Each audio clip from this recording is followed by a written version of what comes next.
This one's called Soul Contracts 2.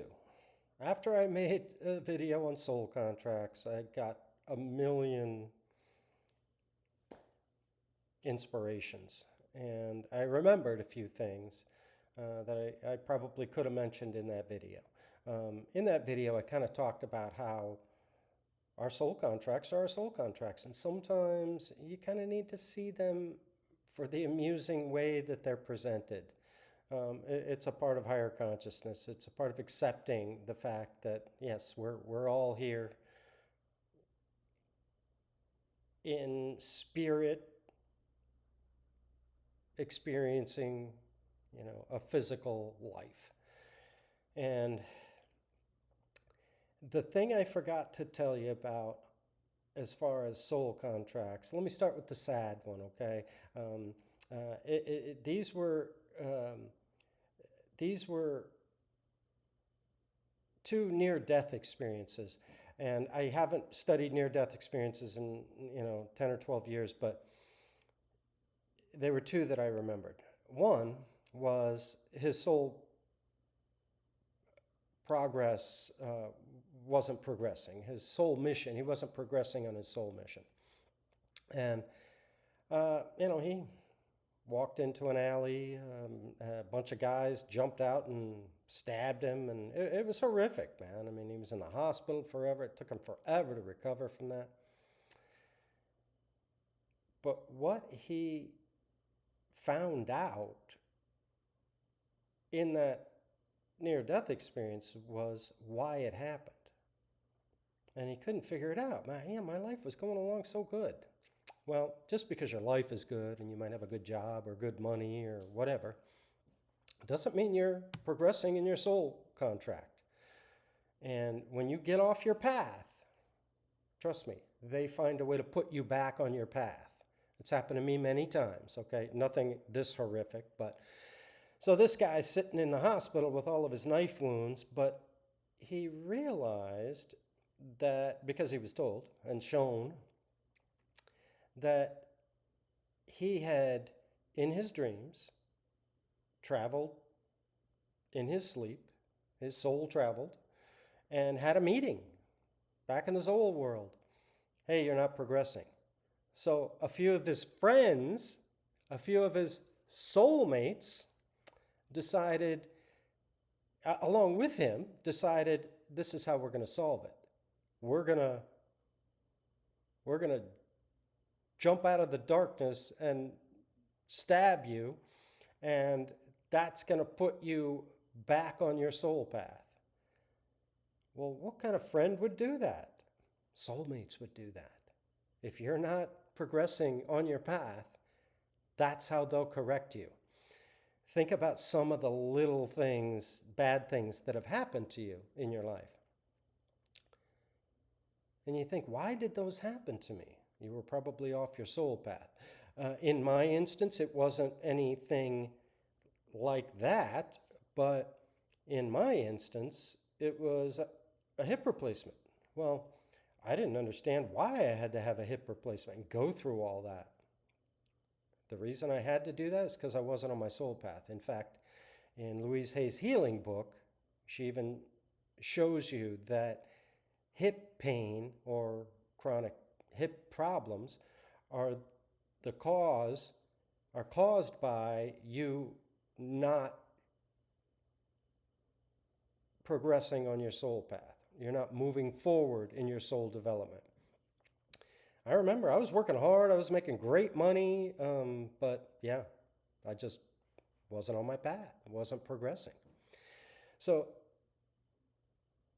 in my first video, I talked about these soul contracts, and, I used the example of, two people, in an intimate relationship. And sometimes you sit there and you go, why are those two people together? What would put them together? This is ridiculous. And I every time I see people doing that, I always advise, hey, that looks like a soul contract, man. Don't fuck with it. Don't get involved in that. Don't say, I'm going to take that girl or that guy away from that person. And it's ridiculous that they're even together. Just mind your own business. Stay out of their soul contract, okay? because that's what it is. Because when you can't figure it out, it's a soul contract. Trust me. And uh, in in in these cases, it was. Oh, I pointed to the hilarity in the whole thing. I used examples of a parody on Saturday Night Live. But now I want to tell you about a another near-death experience that I recalled, where she was in Iraq, and she was a civilian contractor, but in order to go out into town, they had to be in a Humvee, and it was armed to the teeth and everything else. The military escorted them everywhere. And she, on the way back to the base, they hit a roadside bomb, and the vehicle blew up. So, hence her near death experience. So, she goes back to the spirit side, and typically, whoa, whoa, whoa, it's not your time yet, you have to go back. However, this is kind of an unplanned thing. So, we have to decide on your injuries before you go back. And she said it was just delivered with such love and compassion. They were showing her on a screen what injuries she could choose to have from that explosion.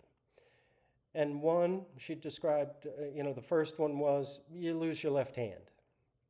And they were showing her on the video screen, or it's on the spirit side, so it's not a video screen, but on a screen, they were showing her all the things that would happen in her life based on the fact that she didn't have her left hand. And she said her and this group of spirits were laughing. They were laughing their asses off at all of this. Oh, it showed me getting my prosthetic. It showed me struggling, to learn how to write with the other hand and things like that. Now, look, anybody who suffers such a horrific injury, it's not funny at all, especially when you're in this reality of physical existence. It's not funny at all. And I'm not saying anybody's injuries were funny at all. I'm just pointing to the fact that we take this life so desperate and serious, and it doesn't always need to be taken so desperate and serious. You are such a more of a being beside this physical avatar that you call your first and last name. I mean, your spirit is incredible. You are an incredible being, especially if you're here having this incarnation. You are an incredible being. And sometimes in the spirit world, they kind of look at this with some sort of an amusement, and you can look at it too. So back to the near-death experience, they were laughing about all the crazy things that she was going to experience by not having her left hand. And then they decided to look at a couple of other injuries. It's been a while, so I can't really remember them, but one was losing a leg, and they were laughing about, oh, she fell a few times, and, how she got her prosthetic, and how things kind of worked out with relationships and things like that. And they were all laughing. She said, we were laughing so hard, and it was such a loving experience.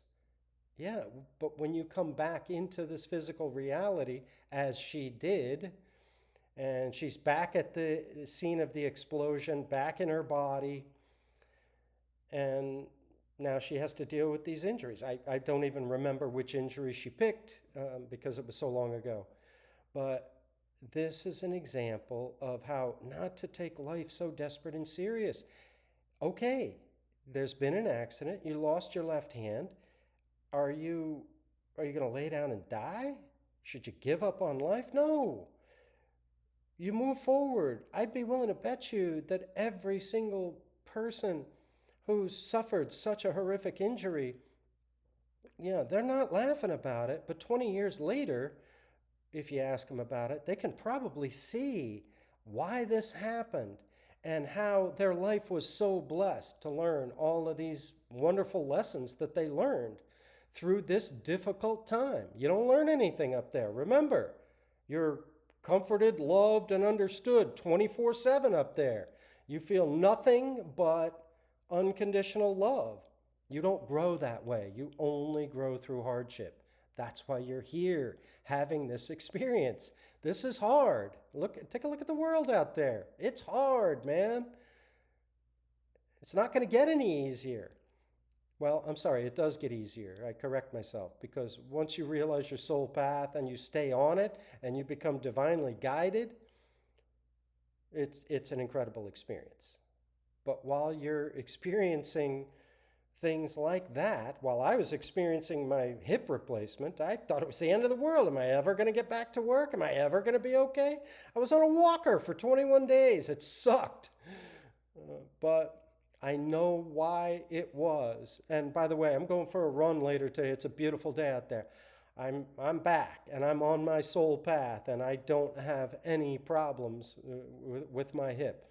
I now know to stay on my soul path. So it's okay to treat some of these things with amusement because when you die and you go back to the spirit world, you're going to look back and you're going to go, wow, it was all just a play. It was a production.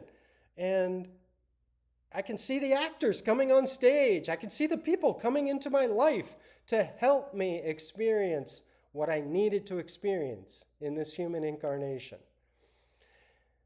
And by the way, one of the most hilarious things that they think of, I learned this from a hypnotherapy session that I read about.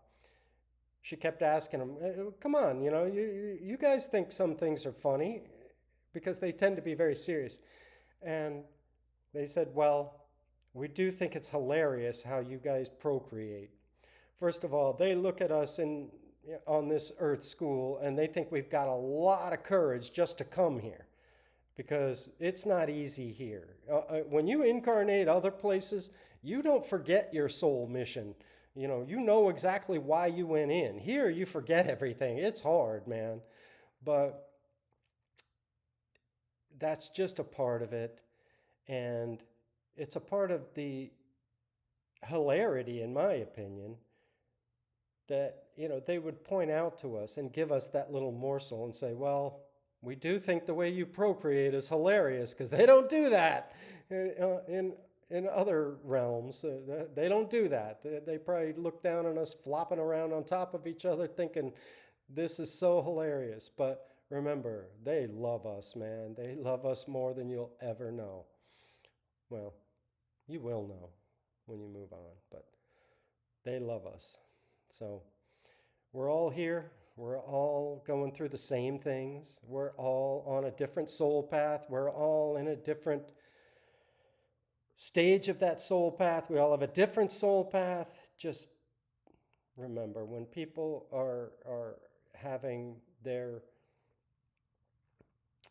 experiences on this earth, give them love, comfort, and understanding because they usually only get that up in heaven. They don't get that down here. God bless. Good luck.